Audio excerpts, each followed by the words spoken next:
this thing was originally discovered. And then we finally started to clue in that these people who were security incidents response coordinators from certain vendors were...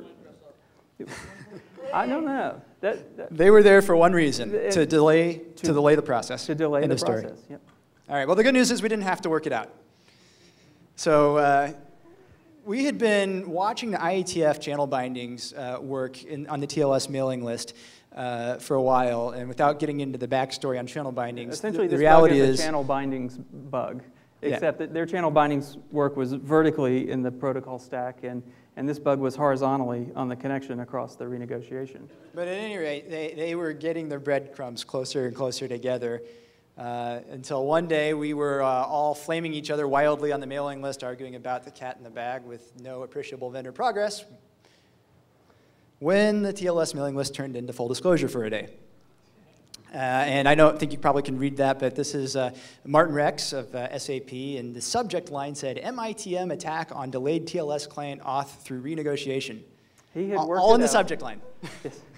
All the details were there, the essential details. He had worked it out and decided the best thing to do would be to drop it as a 0 day on the public mailing list. So I called Martin, and I said, hey, you know, guess what? There's a project going on. We've known about this for months. Please, could you keep it quiet for a second while we figure out how to react to what you just did? Because it wasn't immediately obvious to anybody other than, I think, Marsh. So at any rate, we had a call with the Project Mogul team, mostly with the vendors, frankly, the commercial vendors, who all unanimously decided that they hoped it went away. And they gave us the very clear message that it would be extremely irresponsible of us to publish the entirety of the research, because after all, nobody's going to notice. It was just a techie mailing list, right? So, did anyone notice?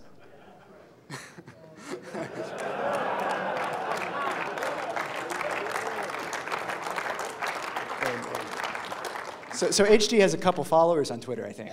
Yeah, let's see. A couple thousand. A few people clicked on it. Yeah. It got retweeted. All this was on a conference call. During the call, we're sitting Steve and I there. are taking constant static from, the VPs of several very large companies about how this is just not happening. Yeah, this is going to get swept under the rug. So I got bored with the whole thing. Yeah, Steve didn't have anything else going on in his private life, and decided to take a week off to have an addition to the family. Let's hear it. Phoebe, everyone. So anyone want to guess how long it took for working exploit code to be posted to full disclosure? And it wasn't mine. 2 days. 2 days?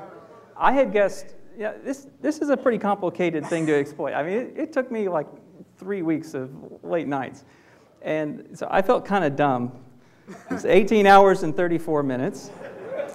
And this is an attachment. SSL.c is a working exploit.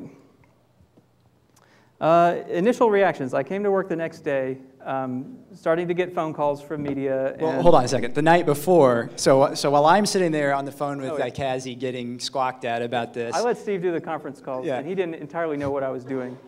But I took all of our research. I had a few hours to kind of polish up the paper we had written and update it, and posted it all on my blog.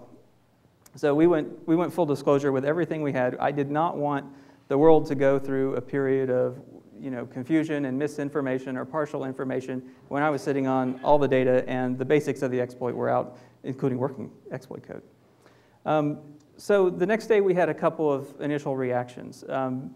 Moxie Marlinspike had a very helpful quote, "The sky is not falling," and there's not a reason to panic. And another common interpretation of the attack was it's just like CSRF attacks in that the attacker gets to specify the URL, say, or the request. And that analogy doesn't hold perfectly, but there was a lot of initial hope that the mitigations that had been put into place over the years against CSRF attacks would also help with this. That turned out not to be so much the case. We hadn't done this. We were definitely trying to underplay the severity of the bug so that we were not guilty of overplaying the severity of the bug. That was probably, not the most accurate characterization of the system, but we knew that we could count on some independent security researcher. In this case, it was Anil Kuramas, posted an attack on Twitter where using this limited plain text injection capability, the man in the middle could cause you to tweet your own password. And, that's right. Yeah. So thankfully we got validation at this point. Now that it had been used to attack a social networking site, Slashdot declares that it's real.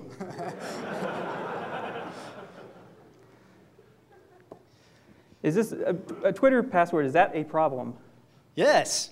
So, one thing, as I said, we're not a vulnerability research firm, but we are a password augmentation company. And I like to keep track of some of these stats. And there was a 2007 report from Sophos that 41% of users use their same password for Twitter as they use, well, for everything, right? They only have one password that they use everywhere. We're talking VPNs, online banking, you name it. And, that can't be good, right? But it's actually worse even than that, in the sense that just because you make an attack on Twitter work doesn't mean that that's the end of it. And this is something that we had been trying and failed to communicate repeatedly. These top layer protocols, app layer protocols, are not built. HTTP, IMAP, right. POP. And even the apps that are built on HTTP, they're not built to tolerate the sudden disintegration of the secure socket layer that they thought they had underneath them. So if it happens that an app layer protocol isn't vulnerable to this, it was luck. It was pure coincidence. Because these app layer protocols were sold a secure sockets layer. They weren't sold something that you had to be incredibly careful about registering for the right callbacks in the right order, or well, maybe they were. But well, you either have a guarantee of continuity of authentication across the entire connection, or you don't. And it was there in SSL v2, and it silently went away in SSL v3. Nobody realized it, and then it was gone in TLS, and it's a bug, and the fix restores that continuity. But there was some initial confusion there because we erred on the side of not being too alarmist about the effect of the break. Now, now that this was public, we could actually make a lot more progress than we were making in what it kind of amounted to a stalemate on the PGP protected, the private secret Project Mogul mailing list with the commercial vendors. So one of the guys that we had involved, as Marsh said, was Eric Rescorla from IETF. He's the TLS working group chair.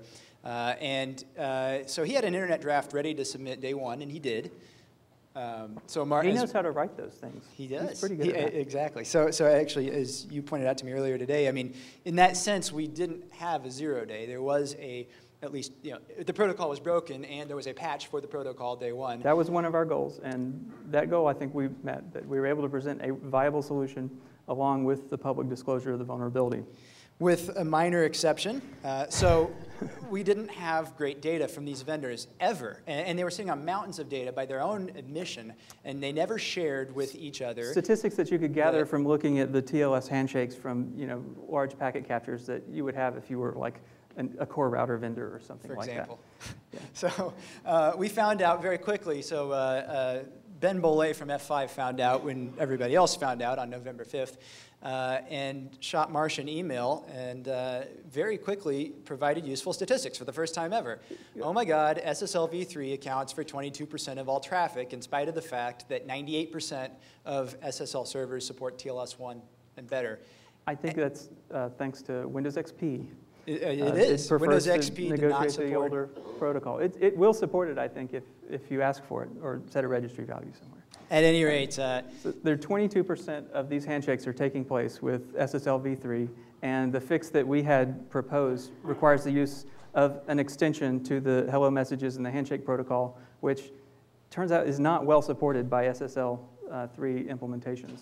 So we came up with a little hack. It's worse than not well supported. So for a period of time, SSL was completely orphaned, right? It was a Netscape spec, and Netscape disintegrated around this time. And so there was actually not even a canonical reference for the SSL v3 spec.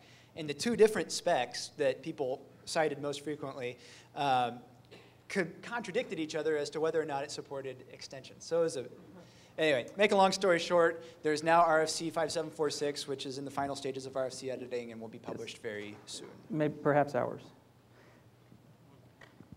This is a graph of the volume on the different mailing lists of the project's activity. The red